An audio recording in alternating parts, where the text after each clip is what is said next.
வணக்கம். என் பெயர் காதல்வேல், அரசு மேல்நிலைப் பள்ளி காரை. நான் செஞ்சுக்க ப்ராஜெக்ட் என்னன்னா ஏர் கூலர். நம்ம என்னதான் ஏசியை பயன்படுத்தினாலும் அதுலேருந்து வர குளோரோஃபில் காரணனால நம்ம வளிமண்டலம் பாதிக்கிறது. அதை காட்டிலும் நம்ம இது சிக்கனமாக இருக்கும். வளிமண்டல காற்று பாதிப்படையாது. இது ஏசி காட்டிலும் விலை மலிவானது. நம்ம மேலே வந்து சோலார் ஃபிட் பண்ணி நம்ம வந்து மின்னாட்டம் தயாரிக்கலாம். சரி, இது தயாரிக்கிறதுக்கு எவ்வளோ காசு செலவாகும்? இது வந்து எளிமையாக இருக்குங்க சார், வடிவம் சார்.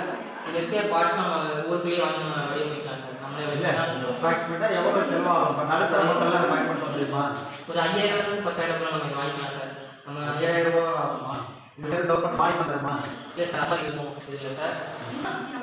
மற்ற வேணால் சரி. இல்லை, நம்ம வாங்குறதுனாலும் 5000 நம்ம வடிவமைக்க வாங்கலாம் சார். சரி, என்ன பண்ணுறேன், இப்போ ப்ராஜெக்ட் செஞ்சுட்டு கவர்மெண்ட் இலவசங்கள்லாம் நடத்துறாங்க இல்லையா, அது மாதிரி உங்கள் ஸ்கூல் மூலயமா சொல்லி மானியம் தரத்துக்கு ஸ்காலர் செய்ய என்ன, ஏன்னா மாணவர்களுடைய கண்டுபிடிப்பு தான் மக்களுக்கு வந்து நிறைய பயன்படுது இல்லையா. அப்போ இது வந்து நம்ம நிறைய மக்கள் பயன்படுத்தலாம், மானியம் கொடுத்தாலும் செய்ய முடியும் இல்லையா. சரி, அது மாதிரி செய்யறதுக்கு அதுதான்